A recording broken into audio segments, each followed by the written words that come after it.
A design refresh and a supposed return to fundamentals makes up what might be a surprisingly great device in the Galaxy S line. It's Joshua Vergara from Android Authority. What's going on, everybody? And this is the Samsung Galaxy S6. The latest in the Galaxy S line has quite a few issues to address, and it all starts in design.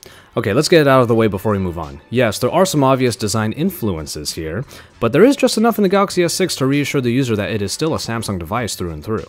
Samsung learned from the Galaxy Note 4 and the Alpha phones after it that a metal construction is definitely the way to go, though the dual glass panels still feel quite like the departure from what we expected to be a pretty plastic device in previous iterations.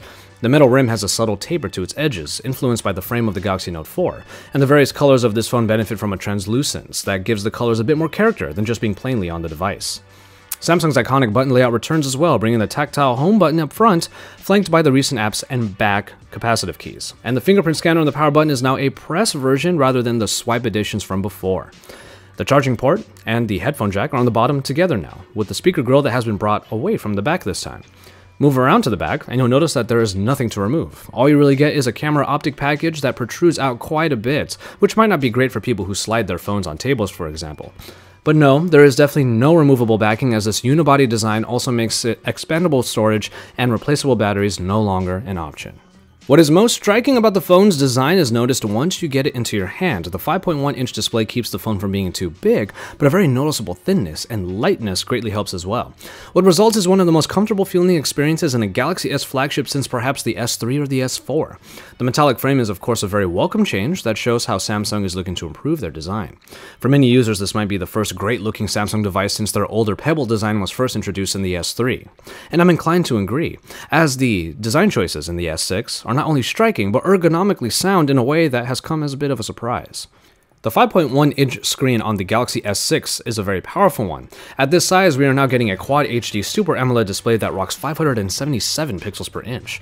All that pixel density is sure to make media consumption quite great, backed by the highly colorful AMOLED display that we've come to expect from Samsung. Handling the screen is still the highlight here, as the minimalistic body of the S6 helps alleviate hand gymnastics on the already pretty accessible 5.1-inch panel. Thus far, we're happy with what we see in the Galaxy S6 display, but the benefits of the Quad HD resolution on a display that is less than even 6 inches is still up for debate, of course. In hardware, I already mentioned that there is no removable backing and thus no access to the battery or expandable storage. These are choices that are going to be hotly debated in this new flagship, and though the unibody design makes these choices unavoidable, we feel the lack of these two features will be sorely missed. And the 2550 mAh battery, despite benefiting from fast charging capabilities, might be a little small for people's tastes. And in performance, we start with a bit of precedence by Samsung. Globally now, the Galaxy S6 will now only support their in-house made Exynos processors. Samsung has proved their prowess before in the processor department, but enhancements to the 64-bit processing package hope to bring the S6 into the next generation, and thus far, we definitely feel the power at work. In a time when scrutiny in user interface experience is at its all-time highest, paying acute attention to the updated TouchWiz is something we could not help doing. And in this somewhat dialed-back lollipop version of TouchWiz, we're quite surprised at how well it was able to get through its elements despite all of the features that may have returned or were added to the experience. TouchWiz is still feature-packed, but what struck me about my short time with the Galaxy S6 is that I actually don't really remember either accidentally triggering certain features like multi-window or getting annoyed by the sheer amount of elements trying to get me to notice them. A dialed-back TouchWiz, though it is still a bit too colorful like before, actually seems to be what we're getting here. Transitions in and out of applications, messing with the recent app screen, and especially the ability to bring up the camera in fractions of a second with just a double tap of the home button all show just how fast this version of TouchWiz is. And it's yet another little surprise in our time with the Galaxy S6. Speaking of the camera, we can now get to it, and its enhancements will really be put to task once we get our hands on a review unit, but the spec sheet is pretty compelling. A 16-megapixel rear-facing camera is now backed by a 5-megapixel front-facing camera, and both benefit from a quite low f1.9 aperture for good low-light performance. Auto Live HDR is also found on both cameras, so getting compelling pictures from the Smart OIS-powered rear camera or the occasional self-portrait from the front should yield some high-quality shots. We don't have any picture examples to show you just yet, but we will definitely be looking at picture quality when we have a chance to. That said, the interface is pretty simple to get around this time, with the mode selector easily showing you different ways you can use the optics. My personal favorite, and what I will be using quite often, is the full manual mode that includes manual focus. A much better alternative to the selective focus mode in my opinion.